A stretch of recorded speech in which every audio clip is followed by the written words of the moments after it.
Buenas noches, bienvenidos a una nueva emisión de Juicio al Misterio, una nueva oportunidad, un nuevo encuentro para una emisión express disparada, como en estos casos siempre sucede, por alguna nota periodística de los últimos días. Esta es una nota periodística que va a bañar culturalmente todo este año, con una figura de relevancia histórica que nos ha dejado su legado para quienes amamos esa música, pero también para todo el mundo que tenga la posibilidad de meterse en ese mundo extraordinario de la música clásica y de la ópera. Pero en particular primero quiero darle la bienvenida. Hoy sí no estoy solo, estoy acompañado. Buenas noches, Jeremías. Buenas noches, Hernán. Buenas noches a todos los seguidores de Juicio al Misterio. Y como vos decías, hoy vamos a hablar de un tema que durante el año los amantes de la música van a estar disfrutando en todas las partes del mundo. Y bueno, ya si querés nos adentramos de lleno en eso que es el año Puccini, el 2024. ¿Por qué es el año Puccini en música?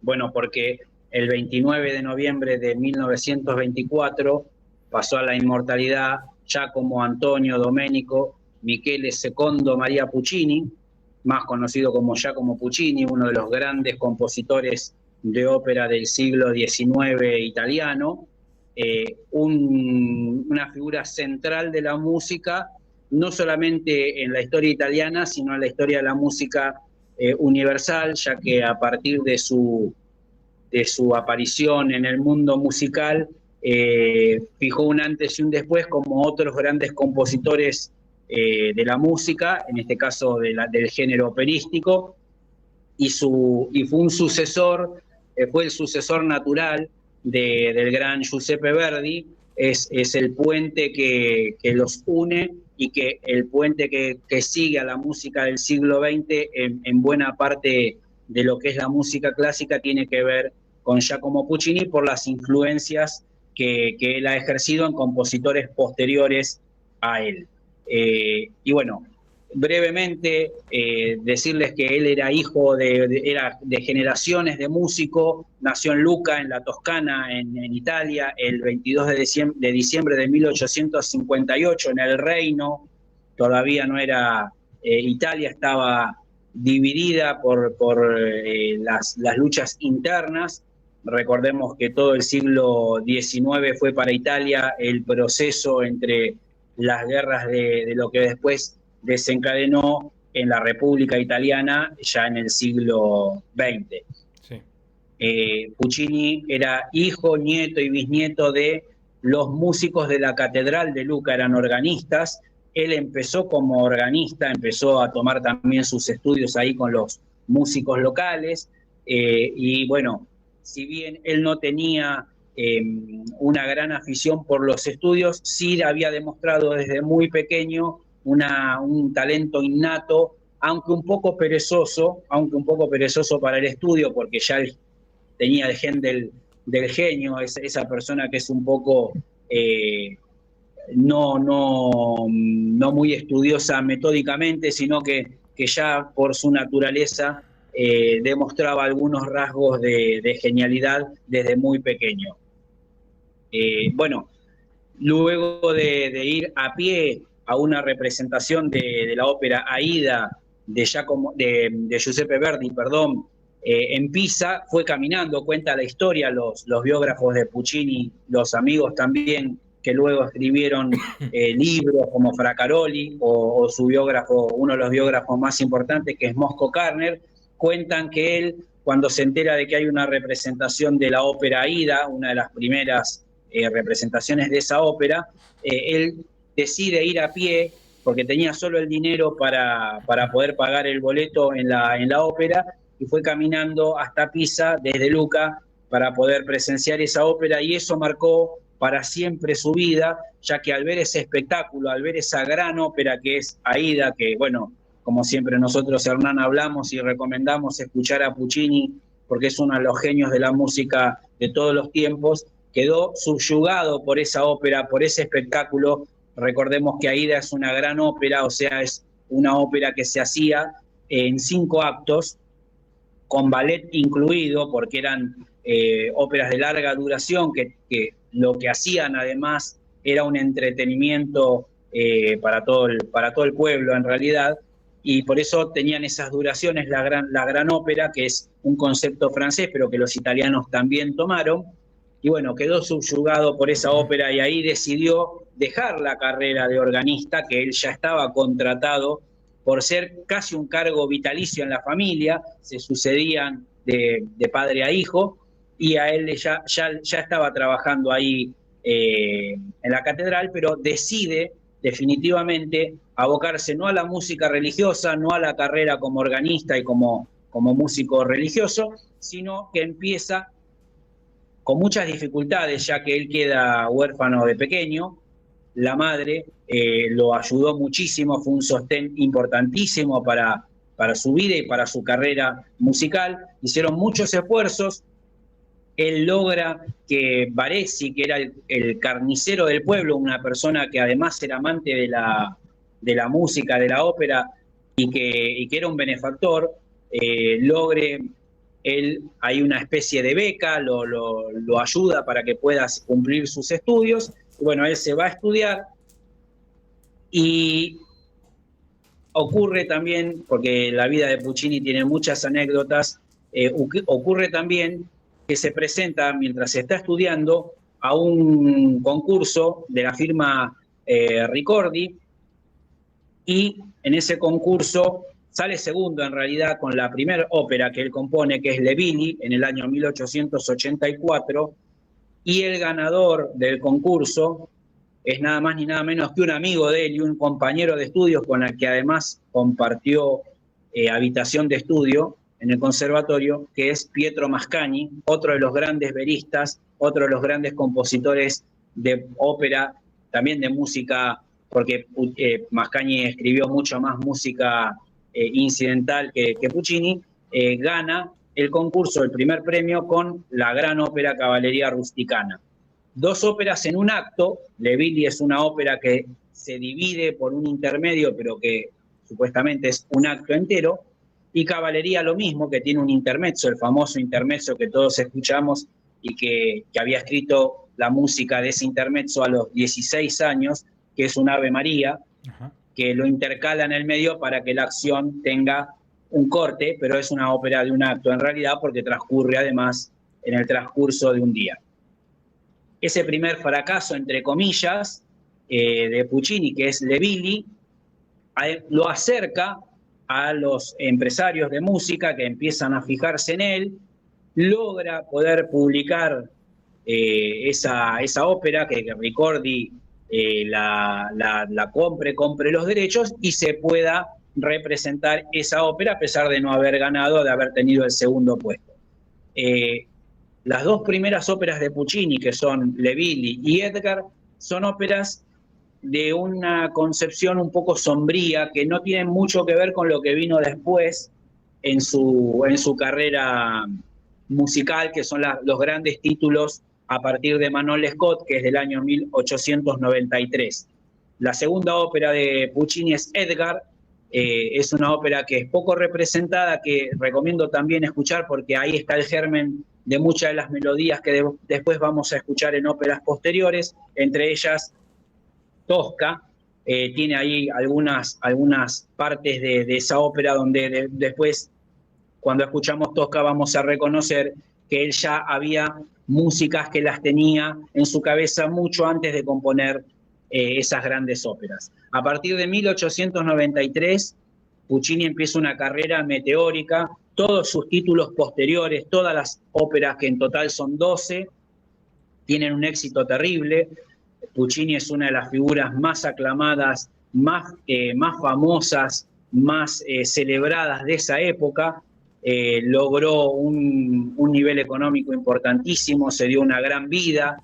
Para que tengan una idea, los seguidores, Puccini fue una de las primeras personas que tuvo una 4x4, se mandó a construir un vehículo porque él era amante de la naturaleza, de la caza y de la pesca, en el lago de él, del pueblo de él, ahí en Lucca, que es donde tenía su casa, su vila, su residencia, y para poder así hacer sus travesías por por esos pueblos mandó a construirse con los dineros que había logrado en sus óperas, la primer 4x4, eso está documentado, lo pueden leer en las biografías y en las notas que hay sobre la vida de este personaje increíble, que bueno, ha recibido honores en vida en todos los pueblos de Europa, en todos los países de Europa, en Argentina mismo, que ha venido de visita, hizo una visita que duró más de un mes y fue celebrado no solamente en Buenos Aires, sino en Rosario, en todos los lugares donde estaban ya asentados los italianos inmigrantes que vinieron a fines del siglo XIX y durante el siglo XX. Y hay una particularidad también, que él, luego del fracaso de la segunda ópera de Edgar, habla con su hermano, que estaba viviendo en Jujuy, se había venido para acá, habla de la posibilidad de venirse con él a América, a la Argentina más precisamente, para poder cambiar de vida, ya que él veía que no tenía futuro, el futuro quizás que él esperaba con su segunda ópera. Pero eso le duró muy poco, porque luego, bueno, se rehizo su espíritu y empezó esa carrera ascendente que es con la ópera Manuel Scott del año 1893, un éxito operístico. La ópera se estrena en Turín, un éxito que él mismo dice que fue el éxito más grande de su carrera, quizás porque fue el primero, pero él dice que nunca tuvo un éxito en una presentación, en una premiere tan importante como el de Manuel Scott,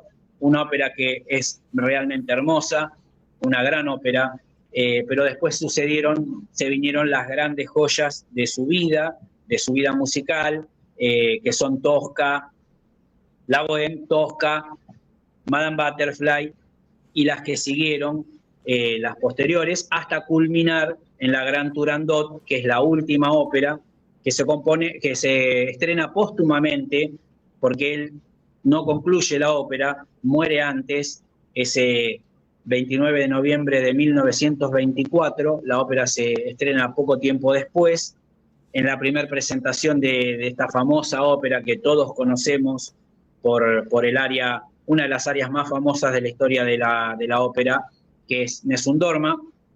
Él muere antes de concluirla, muere justamente con la muerte de uno de los personajes. Él era un gran feminista, además en música, muere en el momento en que está, por lo menos los biógrafos dicen, en el momento en que estás componiendo la muerte de Liu, uno de los personajes de esa ópera, La Esclava, y él deja ahí su ópera. Había esbozado ya el final, que después Franco Alfano, con ayuda de Toscanini y de otras personas, logran armar para poder presentarla en una segunda presentación.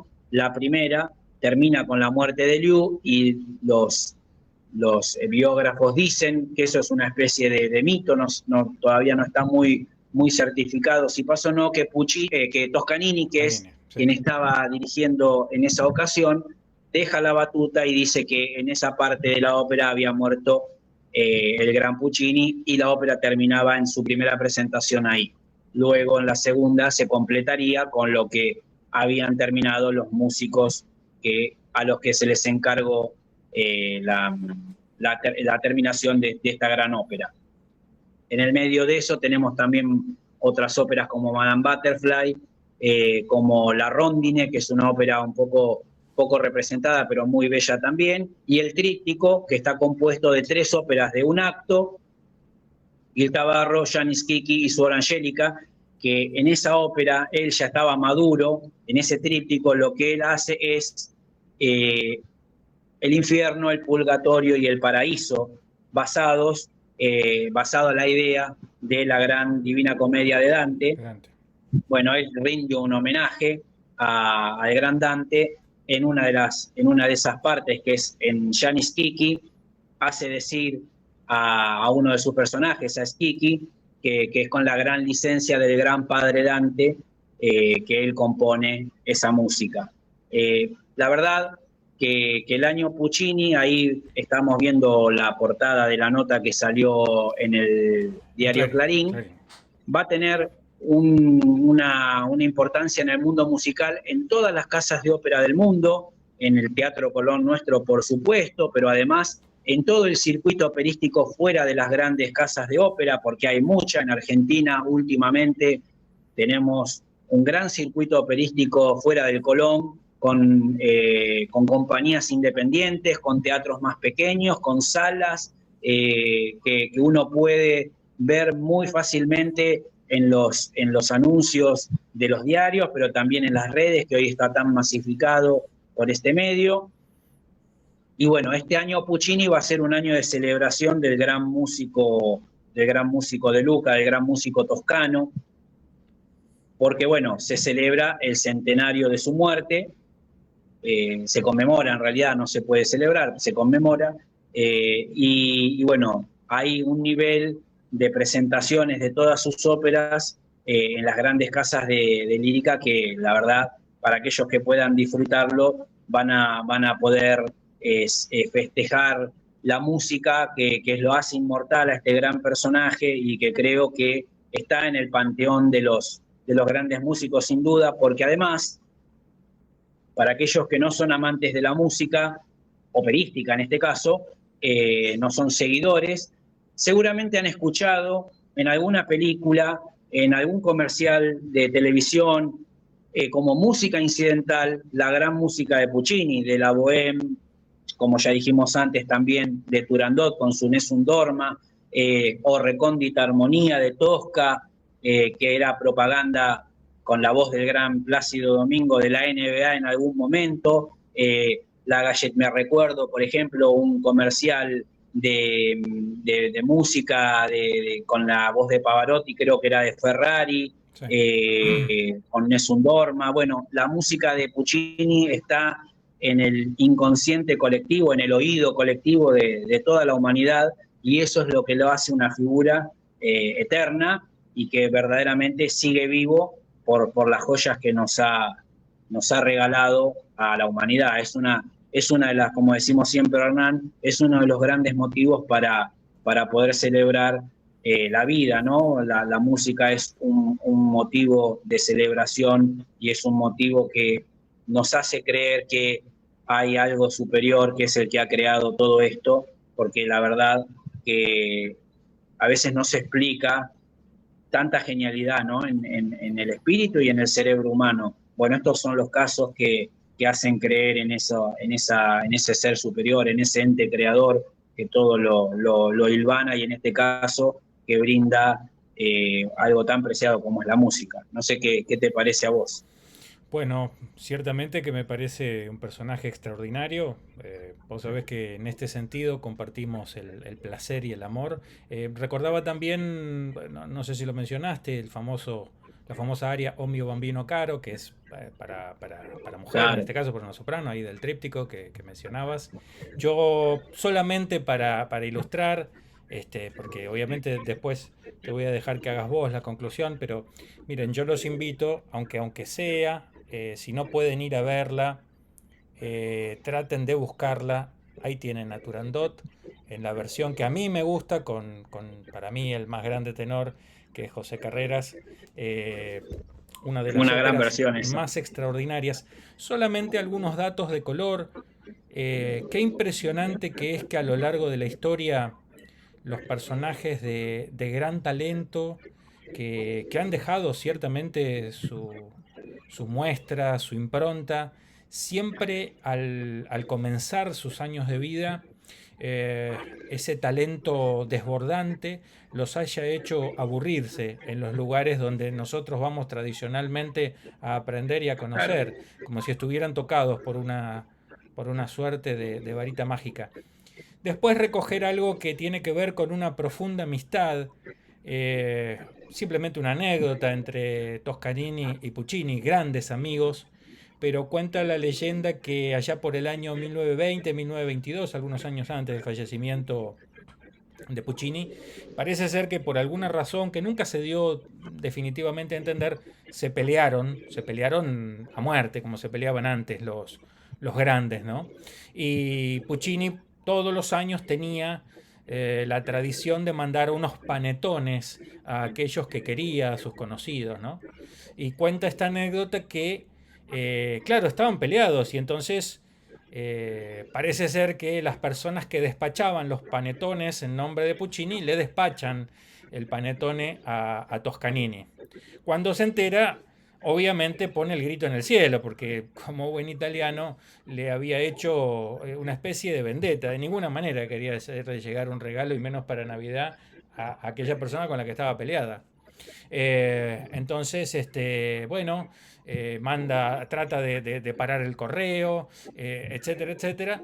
Y al tiempo recibe una nota de Toscanini diciéndole que, a pesar de la pelea y del agravio que sentían, él había recibido el panetone y que lo había disfrutado mucho.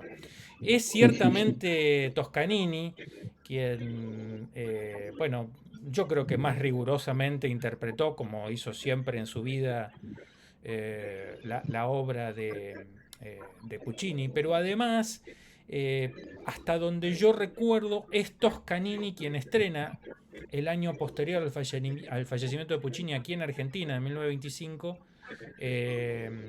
precisamente Turandot, aquí en el Claro. Teatro Colón. Así que es un dato bastante significativo. Toscanini estuvo unos cuantos años Sí, viniendo al sí, ha Colón, venido muchas veces ha acá. venido muchas veces. Y por último, todas las óperas. Yo le recomiendo a quien nos está escuchando, casi le suplico al que nos está escuchando, que vaya a escuchar a Puccini. No importa qué. Cualquiera de las cosas que hizo Puccini los van a llevar a otro mundo, los va a elevar. El talento es descomunal y es un signo cultural que ustedes no se pueden perder. No se puede pasar por esta vida sin escuchar una obra de estos genios. Pero simplemente para dar un elemento, si ustedes quieren, histórico, una pincelada, especialmente de Turandot, que fue en definitiva la obra póstuma, aunque no conclusa, por parte de Puccini. Ustedes saben que Turandot en realidad hace reminiscencia a un nombre persa. Turán es en Exactamente. realidad Hija del Turán. claro, hija de Turán, que es una región de Persia, ¿no? Fíjense ustedes que esta ópera estuvo prohibida en China. Bueno, Sí. estas cuestiones culturales que durante muchos años sucedieron en el mundo, como si una obra de estas, lo mismo le pasó a Wagner después de la Segunda Guerra Mundial, otro extraordinario artista del que alguna vez nos veremos obligados a conversar y hablar. Pero este muchacho extraordinario que fue Puccini nos legó a todos nosotros una historia que se había escrito antes, que estaba basada en una historia de alguna manera persa, que pasó a ser china, una historia de misticismo, y se terminó transformando en una de las obras más extraordinarias que tiene una de las áreas, yo creo que más reconocidas a nivel internacional. No me podría imaginar un mundo que fuera deseable vivir si no tuviéramos a Puccini, si no hubiéramos tenido a Puccini y si no hubiéramos conocido su obra. Eh, yo creo que vos lo pincelaste de manera extraordinaria, así que yo solamente puedo dar la alabanza a un personaje tan extraordinario, pedirles a todos que que es el año en el que se conmemora su fallecimiento, aunque sea este en particular, le hagan honores a un personaje de este calibre y vayan a conocer, aunque sea una parte de su obra. Si no quieren ir a ningún lado, no vayan, porque en YouTube van a poder, en YouTube, en todas las plataformas, en Spotify, van a encontrar estas obras que están publicadas. Yo personalmente le diría que vayan a verla a algún teatro, porque es algo Es único, una experiencia increíble incomparable. porque agrego algunas cositas antes de que cerremos. Sí, Eh, Verdaderamente él es un director de cine, además sí, de un director de música, de un compositor, ¿no? sí, total. Porque sus óperas tienen un concepto cinematográfico, eh, la precisión, el rigor quirúrgico con el que él, bueno, podríamos hablar ahora, yo no quise No, no suelo dar muchos detalles de fecha y demás, trato de hablar del concepto, pero en particular lo que logra Puccini en la música y en el teatro, porque recordemos que la ópera no es otra cosa que teatro cantado, sí, música cantada, sí, musical. que es además el precursor del cine, porque el concepto de ópera luego se va a trasladar en el cine. Y recordemos aquellas viejas películas que tenían el intermedio, que dividían en dos partes. Sí. Queen, que en el medio tenía, por ejemplo, el intermedio, o Sí. los 10 mandamientos, que también tenía un intermedio con música. Exactamente.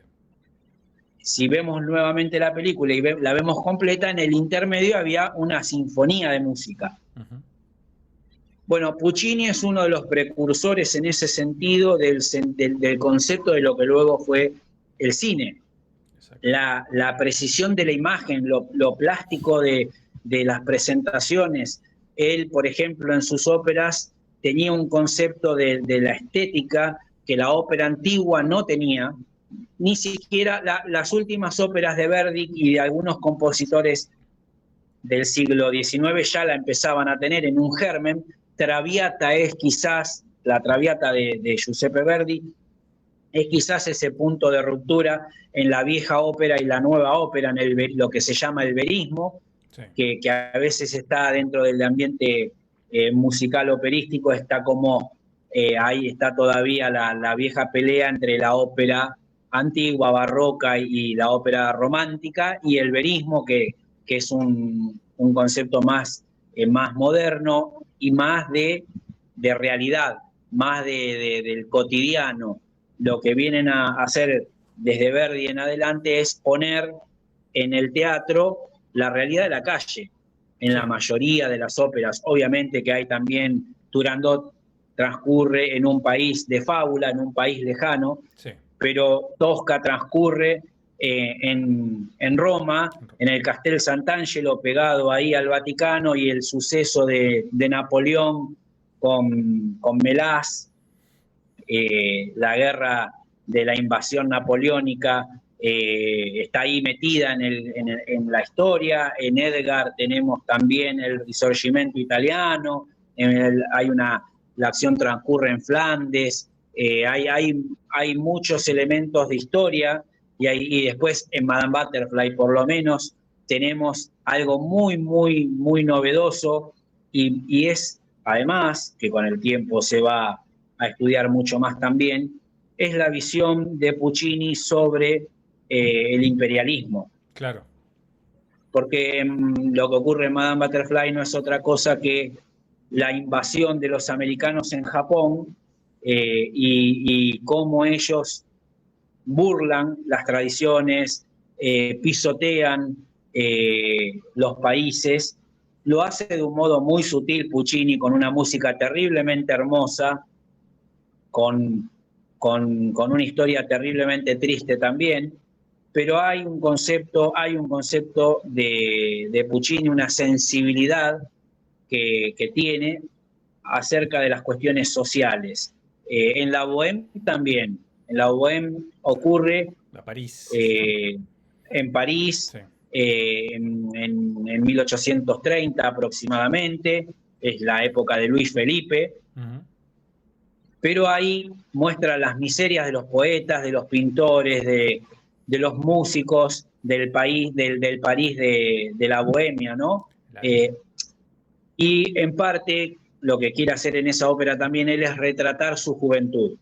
Con lo cual, la ópera a lo que quería llegar es que era una persona que no tenía en su concepto, quizás como Wagner, escribir música de otra estratosfera, de otra tierra, de otro concepto más quizás espiritual, quizás de mítico, sino más de cuestiones del cotidiano, y por eso fue tan querido también Puccini, por eso fue tan seguido, y por eso es tan popular, porque le cuenta al pueblo lo que el pueblo quiere ver y escuchar. No nos olvidemos que la ópera fue una de las cosas, una de las experiencias más populares de esos siglos, y ha resurgido en estos tiempos porque cada vez hay más seguidores, cada vez hay más gente que se acerca a la ópera, luego de, obviamente, varios hitos que se sucedieron en el siglo XX, que fueron, por ejemplo, Mario Lanza, Caruso primero, Mario Lanza, después Tito Esquipa y después los tres Los tenores, tres tenores, sí. Pavarotti, José Carreras y Plácido Domingo, que popularizaron, que llevaron al pueblo nuevamente la ópera, porque la ópera en definitiva era el divertimento del pueblo. El pueblo era el que elevaba a un compositor, en este caso a Puccini, lo elevaba al estatus casi de un dios, un semidios, por lo que lograba hacer sentir a los sectores populares del teatro de ópera. Así que es una buena ocasión este año, como vos dijiste, para no extenderme más, para celebrar a un personaje, a un personaje de la cultura, de la humanidad, de la música en este caso, como ella, como Puccini. Bien, no sé si nos queda algo más por decir. Yo cerraría con esta última conclusión tuya, me parece la más indicada. Hemos relevado una noticia de los últimos días. Yo diría más que noticia, un recordatorio. Ustedes no pueden perderse la producción artística de este hombre extraordinario. Y si no lo hicieron antes, que es su año de conmemoración, esta es la oportunidad para que ustedes abran la puerta eh, a estas músicas, a estas historias. Y si ya lo hicieron, sigan haciéndolo, vuelvan a hacerlo, que hay pocas cosas en la vida de las que yo estoy seguro que transforman a las personas en mejores. Y eso es, por ejemplo, escuchar la obra de Puccini. Te cedo a vos la conclusión final, Jeremías. No, no voy a hacer una conclusión en este caso, voy a coincidir con vos en la elección de la ópera y del repertorio, es decir, ahí vos mostraste la selección de esa ópera de José Carreras y creo que era Eva Marton, Eva Marton, sí. eh, la Turandot, y es una gran versión porque en este caso nosotros que admiramos a José Carreras, que por suerte todavía sigue cantando, Sí, vemos en ese personaje a un héroe, porque imaginamos a un Calaf, que es el personaje principal masculino, sí. como un Herculio, como una persona muy grande, y José, que es pequeño y que tiene todo en su garganta, todo el poderío, ha logrado llevar esa ópera y la ha logrado cantar con mucha maestría, con mucho prestigio, ha sido para él mismo un tour de force, una cosa que él se la propuso como un objetivo de poder cumplir y lo cumplió con creces y ha quedado como un gran intérprete de esa ópera tan hermosa que es Turandot.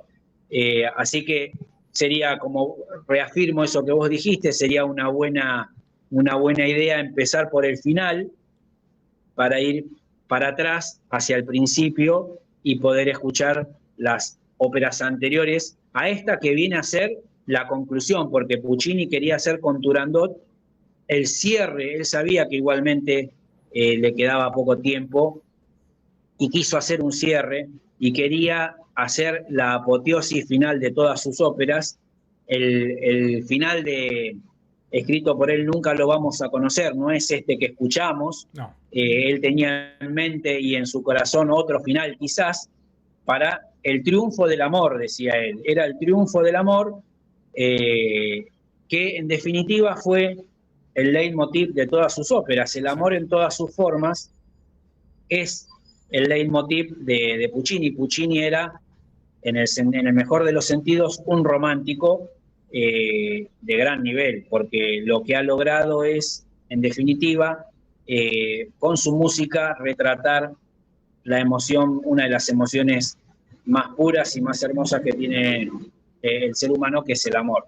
Y él lo ha retratado con superlativo éxito en todas sus óperas. Bien, simplemente para terminar, comentarles que hoy partió de este mundo, se fue a dirigir orquestas del otro lado del arco iris, el director de orquesta Seiji Osawa, lo hablábamos hoy a la tarde con Así Jere, es. Así que seguramente estará del otro lado. Mientras nosotros hablamos de Puccini, nos imaginamos que esté allí dirigiendo alguna de sus óperas frente al maestro, al lado del maestro. Así que, bueno, nuestra admiración eterna a estos hombres de enorme talento que en algunos casos hemos podido disfrutar y que en otros casos disfrutaremos eternamente porque nos han legado su obra. Te saludo, Jere, buenas noches, estamos viéndonos. Saludo, Hernán. Saludo a todos los seguidores de Juicio al Misterio. Ojalá que les haya gustado este programa. Bien, los saludo a todos ustedes, les agradezco como siempre que nos hayan acompañado en una nueva emisión, estén atentos, se vienen nuevos programas, hay nuevos hallazgos y nuevas historias que contar. Muy agradecidos y nos despedimos hasta cualquier momento. Tengan todos ustedes muy buenas noches.